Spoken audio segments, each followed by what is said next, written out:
Halo semuanya, perkenalkan aku Alia Zahra dengan NIM 2802467281. Di Independent Learning kali ini aku akan bahas tentang Power Influence Tactics yang materinya cukup penting di mata kuliah leadership. Kurang lebih kita bakal bahas gimana sih caranya seorang pemimpin tuh bisa berpengaruh dengan baik di suatu organisasi. Yuk langsung kita bahas.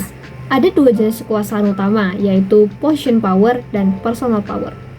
Position power itu adalah kekuasaan dari sebuah jabatan. Contohnya, legitimate power, karena seorang tuh udah punya posisi resmi, misalnya seorang CEO, dan lain sebagainya. Reward power. Reward power itu contohnya kekuasaan untuk memberikan penghargaan sebagai bentuk penguatan positif. Misalnya, seorang manajer memberikan bonus jika tim mencapai target.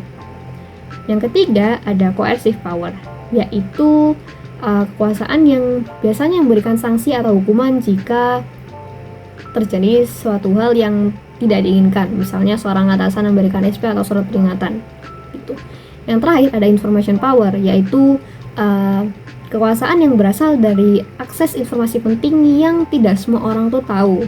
Misalnya, biasanya makin tinggi posisi, makin banyak juga akses infonya. Selanjutnya ada personal power, atau power yang muncul dari karakter, kepribadian, bahkan hubungan, dan kemampuan pribadi seseorang.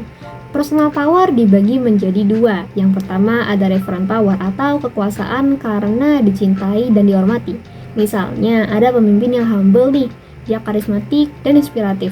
Jadi orang-orang itu nurut dengan dia bukan karena dia seorang CEO atau sebagainya, tapi lebih ke respect dan cinta dengan leadernya.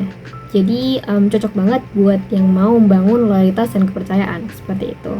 Yang selanjutnya ada expert power atau kekuasaan karena keahlian. Karena sudah jelas expert, berarti seorang pemimpin dengan expert power, dia pasti mempunyai skill tertentu yang bisa diandalkan. Dalam dunia organisasi, seorang pemimpin tuh nggak cukup punya jabatan.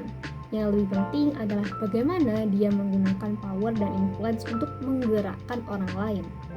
Power itu tentang kendali dan otoritas, sedangkan influence adalah cara mempengaruhi orang untuk bergerak ke arah tujuan tertentu. Power bisa diperoleh lewat hubungan timbal balik atau social exchange, atau karena kita ahli menyelesaikan masalah penting. Itu namanya strategic contingency. Tapi power juga bisa hilang kalau kita disalahgunakan atau nggak dipercaya.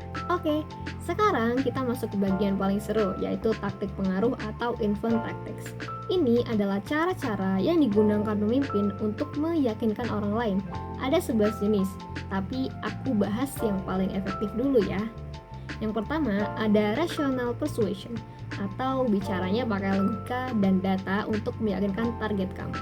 Yang kedua ada inspirational appeal, yaitu hubungkan dengan nilai dan mimpi besar sehingga target kamu mengerti apa sih yang sebenarnya kamu dan target kamu ingin capai, seperti itu.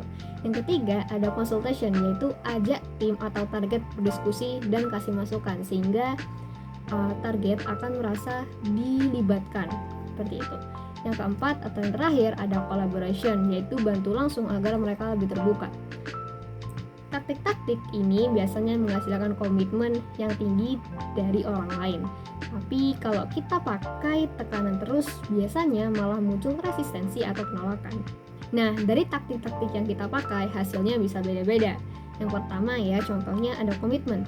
Orang tuh bakal setuju dan ngerjalanin apa yang kita mau. Yang kedua ada compliance, yaitu setuju tapi setengah hati, jadi nggak sepenuhnya setuju gitu. Yang ketiga ada resisten atau menolak bahkan bisa melawan.